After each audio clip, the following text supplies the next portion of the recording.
देव गुरु है इसके स्वामी, स्वर्ण रंग सी दे, धर्म कर्म भी करता है, पैसे से भी है स्नेह। नमस्कार प्रिय साथियों, बहुत ही ज्यादा हार्दिक अभिनंदन करता हूं आपका आपके अपने कार्यक्रम समय संकेत में। जी हाँ प्रिय साथियों, बात कर रहे हैं यहाँ पर धनु राशि वालों की।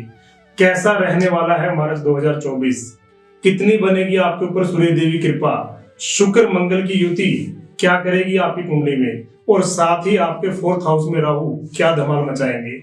हर विषय पर हम बारीकी से चर्चा करेंगे और अंत में जानेंगे कि मार्च में ऐसा कौन सा उपाय करें जिससे कि मार्च का महीना आपका बेहतर नहीं बेहतरीन हो जाए।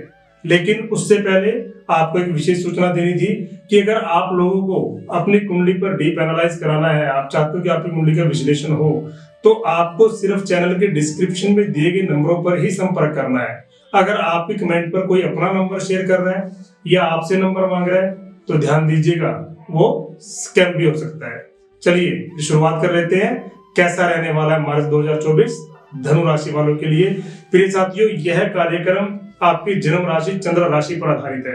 अगर आपको अपनी डिटेल्स नहीं पता तो आप अपनी नाम राशि पर भी देख सकते हैं। कैसी रहेगी माह के शुरुआत में ग्रहों की स्थापना।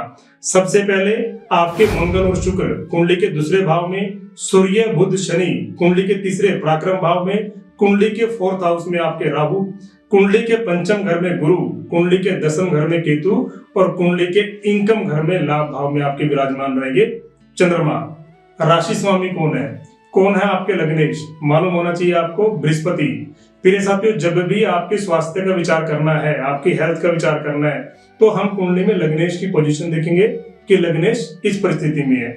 बृहस्पति जो कि कुंडली के बैठे हुए पंचम भाव में, लग्नेश राशि के स्वामी बृहस्पति अगर पंचम भाव में है तो कहना ही क्या, कोई प्रश्न ही नहीं है। लेकिन फिर भी शनि की दृष्टि जो आपके पंचम भाव पर है, इतना ही कह सकता हूं कि पंचम भाव में बैठे हुए बृहस्पति आपके लगन को ही देख रहे हैं। डर कुछ नहीं है, सिर्फ शनि की दृष्टि से इतना ही महसूस करें कि अगर आपको लगता है कि मेरे शरीर में कोई दर्द है, कोई पेन है या शरीर में आलस आ रहा है, और वैसे भी धनु लग्न के इंसान है ना, तो कई बार इंसान का शरीर जो है ना थुलथला हो जाता है। धनु लग्न के इंसान का तो आलस आ ही जाता है। बस वो आलस आने नहीं देना और अपने स्वास्थ्य का ध्यान रखना, डरने वाली कोई भी बात नहीं है। बात करें प्रिय साथियों आपकी एजुकेशन की, कैसा रहने वाला आपका एजुकेशन का महीना।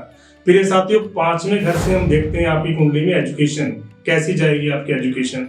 और 5वें घर के स्वामी आपके मंगल जो कि बैठे हुए कुंडली के 2nd हाउस में उच्च के हैं। बहुत अच्छी बात है, आपके एजुकेशन घर के स्वामी वो भी धन भाव में उच्च के बैठे हैं। लेकिन 16 मार्च तक, यहाँ तक तो सब बढ़िया है, लेकिन जब यही मंगल आपके 16 मार्च के बाद तीसरे घर में आ जाएंगे, शत्रु राशि में प्रवेश कर जाएंगे, तब थोड़ा सा आपको सोचना पड़ेगा, क्योंकि फिर वहां पर आपको मेहनत करना पड़ेगा, पराक्रम बढ़ जाएगा, संघर्ष करना पड़ेगा। जो भी शिक्षा के संबंध में निर्णय है, यानी आपको अपनी एजुकेशन को लेकर के अगर कोई भी डिसीजन लेना है तो आप 16 मार्च से पहले ले लीजिएगा, ज्यादा बेहतर होगा। उसके बाद कोई बड़ा निर्णय लेना। बात करें आपकी लव लाइफ की, जैसा प्रिय साथियों कुंडली के पंचम भाव से हम ज्ञान देखेंगे, संतान देखेंगे, वैसे ही आपकी लव लाइफ के बारे में भी हम कुंडली के पंचम भाव से ही याद करेंगे कि 5वां घर जो है कुंडली का वो हमारे इंटेंशन का भी है। तो जब भी हम प्रेम प्रसंग में आगे बढ़ते हैं तो पहले एक दूसरे इंसान से भावनात्मक तौर पर कनेक्ट भी होते हैं। तो 5वें घर के स्वामी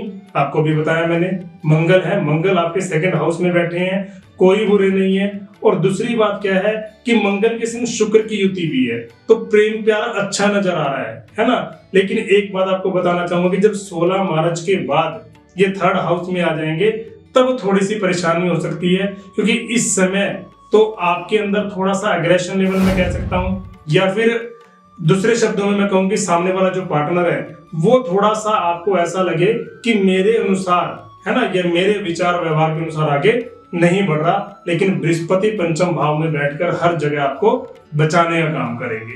आप अपनी तरफ से बस अपनी वाणी पर नियंत्रण रखिए, अपने एग्रेशन को बढ़ने मत दीजिए। बात करें मेरे साथियों आपकी मैरिड लाइफ की, कुंडली के 7वें भाव से आपकी मैरिड लाइफ के बारे में जाना जा सकता है। और 7वें घर के स्वामी बनते हैं आपके बुध मरकरी, और मरकरी बैठे हुए कुंडली के 3rd हाउस में पराक्रम भाव में, और वो भी अभी 3rd हाउस में सूर्य और शनि के साथ विराजमान है। 7 मार्च को बुध आ जाएंगे 4th हाउस में। यहीं से आपकी मैरिज लाइफ सुंदर हो जाएगी, क्योंकि सप्तम भाव का स्वामी जब सुख भाव में आ जाएगा, यानी वैवाहिक जीवन का घर का स्वामी अगर सुख भाव में बैठेगा तो आप सुख की कामना करेंगे, सुख की उम्मीद करेंगे, और इस समय आप दोनों की बॉन्डिंग अच्छी बनेगी, रोमांटिक लाइफ होगी, यानी आप अपने वैवाहिक जीवन का पूरा सुख ले पाएंगे। लेकिन ये सब कब? 7 मार्च के बाद। उससे पहले थोड़ा सा आपको मतभेद से बचना है, आपको ध्यान रखना है, क्योंकि कई बार आप अपनी चीजें सामने वाले पर थोपने की कोशिश कर सकते हो। ऐसा नहीं करना, एक दूसरे की अंडरस्टैंडिंग को समझना है, एक दूसरे की बॉन्डिंग को बनाना है, वैवाहिक जीवन अच्छा जाएगा मेरे साथियों। बात करें आपके सबसे महत्वपूर्ण विषय की, भाग्य की। भाग्य स्वामी कौन बनते हैं आपके? मालूम होगा आपको, सूर्य। और सूर्य बैठे हुए शनि के साथ, अपने पुत्र के साथ। ज्योतिष शास्त्र कहते हैं प्रिय साथियों, शनि के साथ बैठकर सूर्य का, शनि को बल मिलता है। लेकिन 15 मार्च तक, उसके बाद जब 4th हाउस में आ जाएंगे गुरु के घर में, तो मैं ये कहूंगा कि बुरे यहां पर भी नहीं है, लेकिन यहां पहले से ही राहु विराजमान है। हाँ, 15 मार्च से पहले भाग्य का पूरा सपोर्ट मिलेगा, सूर्य आपको पूरा सपोर्ट करेंगे, क्योंकि यहाँ पर सूर्य शनि की युति है, तो सपोर्ट में थोड़ी कमी होगी। हाँ, मैंने आपको बोला है कि शनि को बल मिलेगा सूर्य के आने से, लेकिन ये दोनों आपस में परस्पर शत्रु भी हैं, तो इससे सिर्फ क्या होगा कि आप भाग्य से उतना लाभ नहीं ले पाएंगे जितना आप पहले ले पाएंगे 15 मार्च से। 15 मार्च के बाद यानी भाग्य का अच्छा रिजल्ट नहीं, तो जो भी आपको नया डिसीजन लेना है, कोई इन्वेस्टमेंट करनी है या कुछ भी बड़ा करने का प्लान है, तो मैं कहूंगा 15 मार्च से पहले कर लीजिए।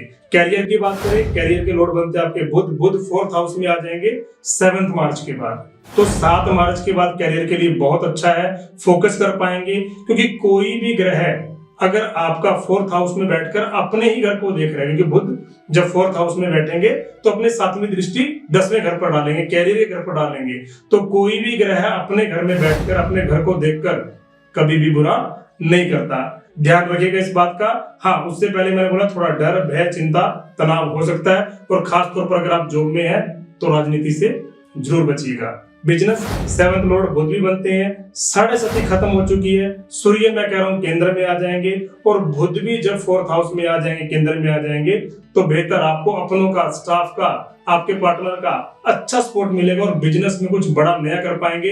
अपनी वाणी से मैं कह सकता हूं जग जीतेंगे, और अपने ग्राहक को, अपने कस्टमर को आप अच्छे से आकर्षित कर पाएंगे।